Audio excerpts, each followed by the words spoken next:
Okay, so last video was my introduction to what I think should have been done better for the prequels, and so I gave a little intro to the prequel trilogy, a little bit of an intro to give context that I had already done the original trilogy. So this video is for episode 2. Star Wars Episode 2, Attack of the Clones. There we go.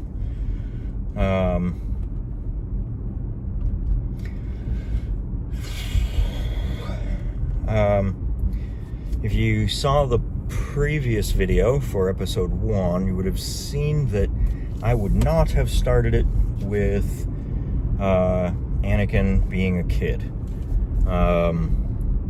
There just shouldn't have been a Qui-Gon Jinn at all, and there should have been, Anakin should have been an adult when Obi-Wan meets him, and he's already a star pilot.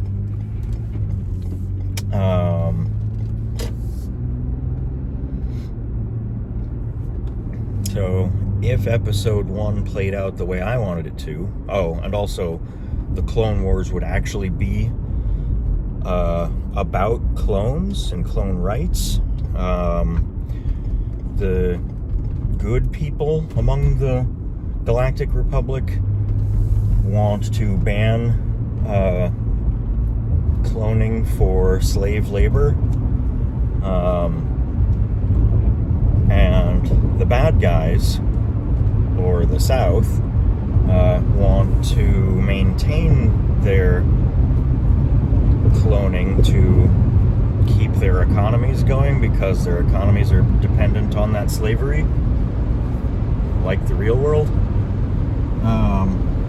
Okay, that person's not catching up. What are you doing?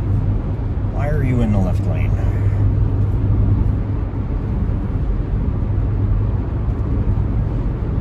Okay, so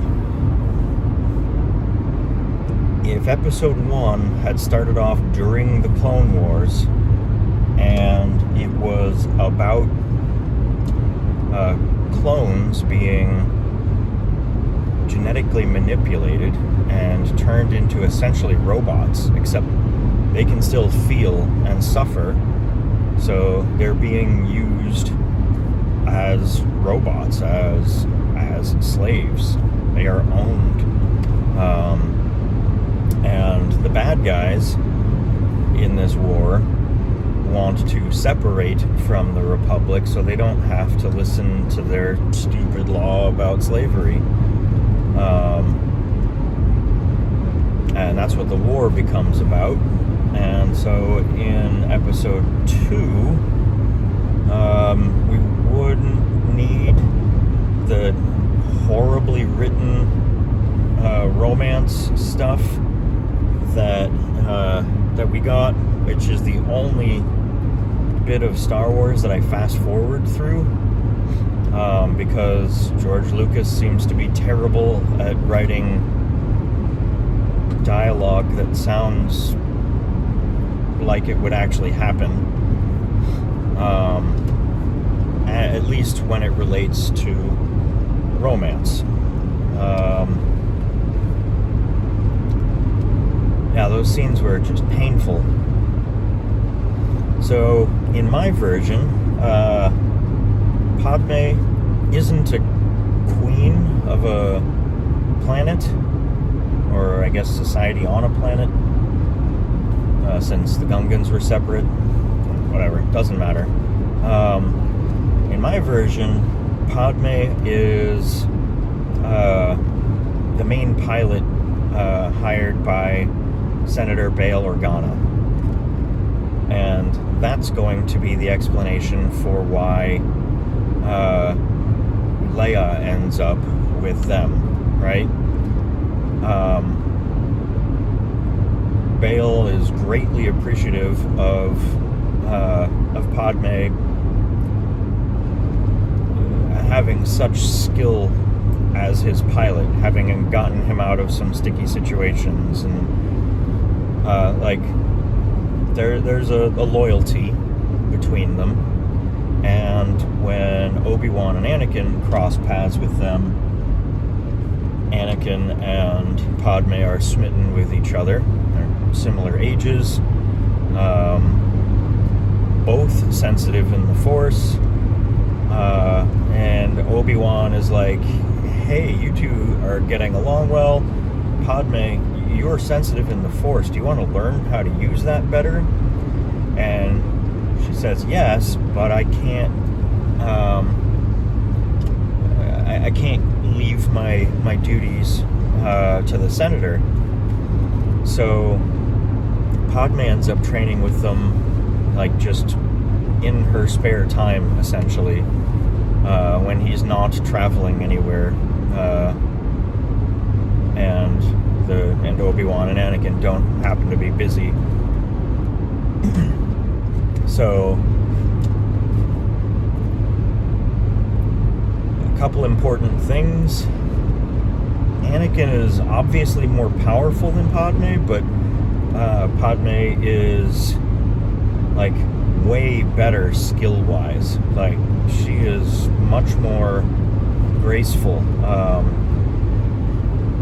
more accurate with her abilities. So when Anakin sees her in training under Obi-Wan, and Obi-Wan's like, yes, that's awesome, you're doing a really good job, Anakin starts to build up a jealousy there.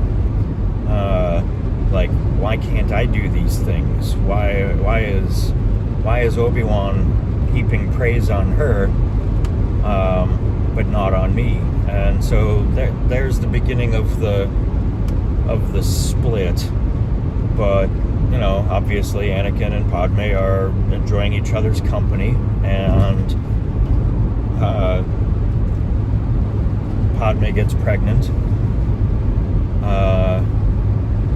and timeline-wise, by the time Anakin finds out she's pregnant, he should already be on his way to being Palpatine's disciple.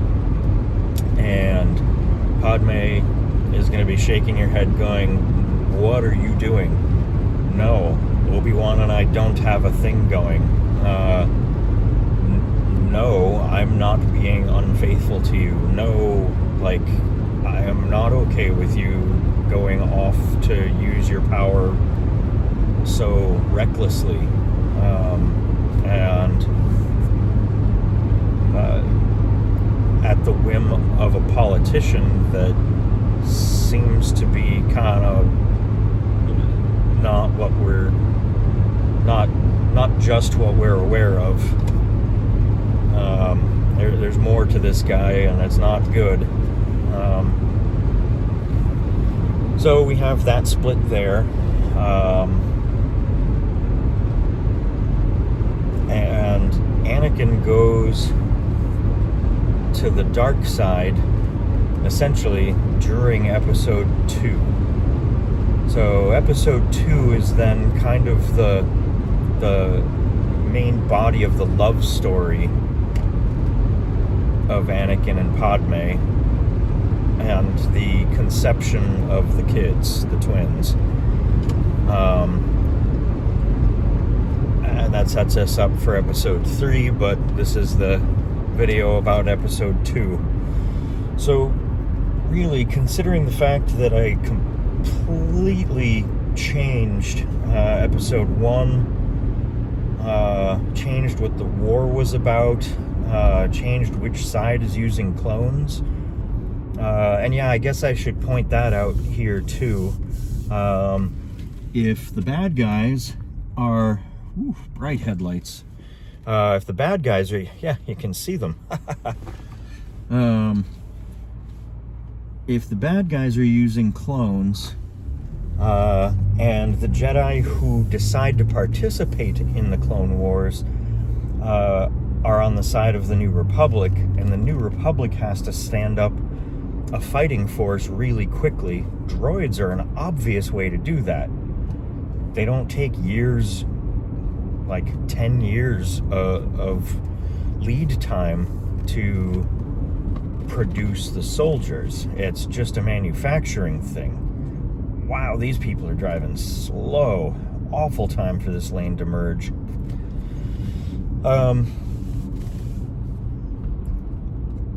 So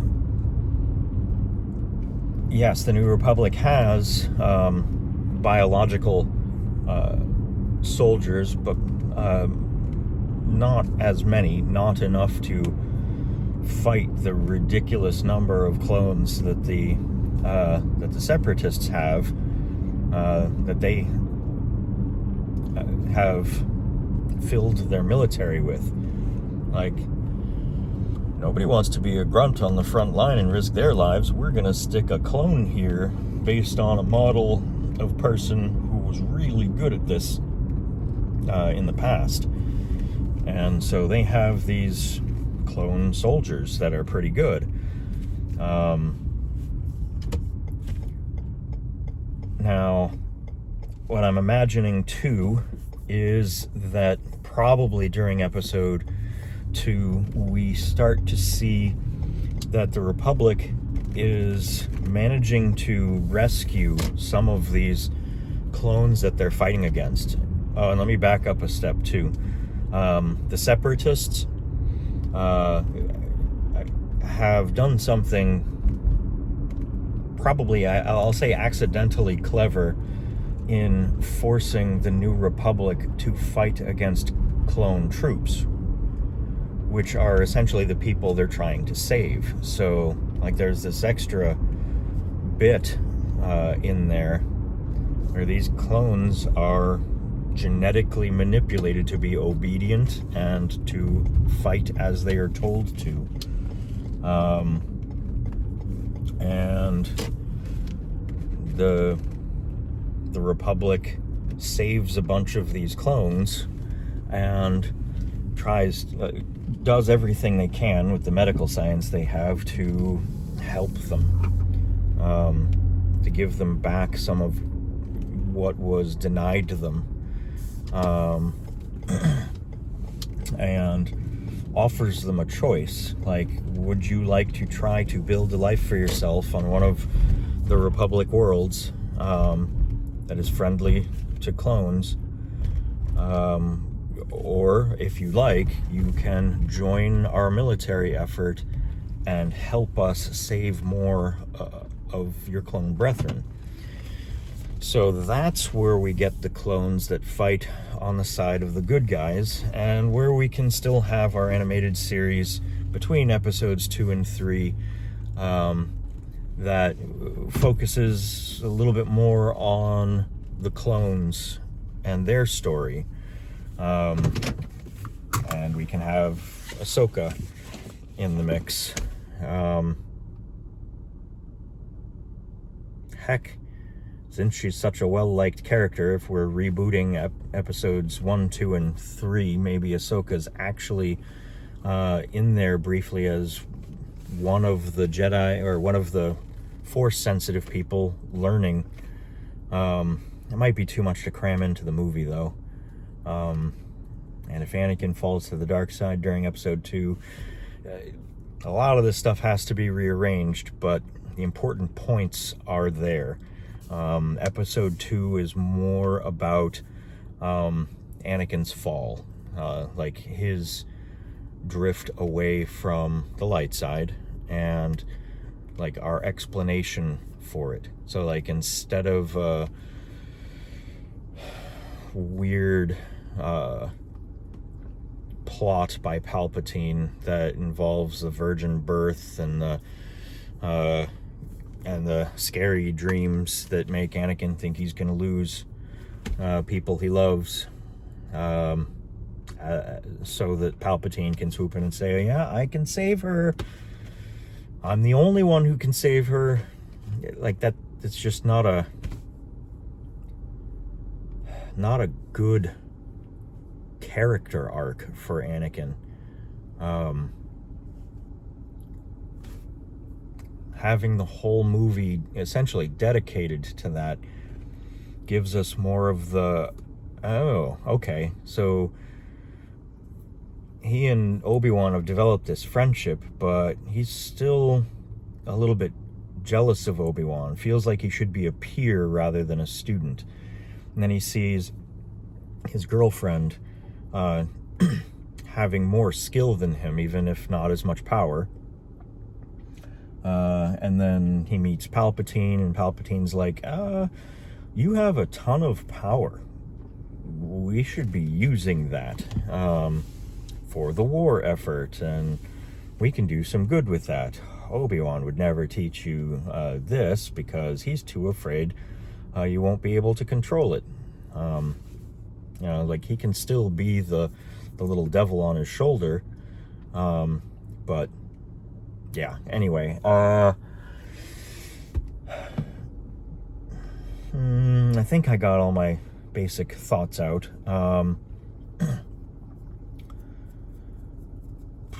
Maybe the Padme story has to start in episode 1, 2, or 1 also.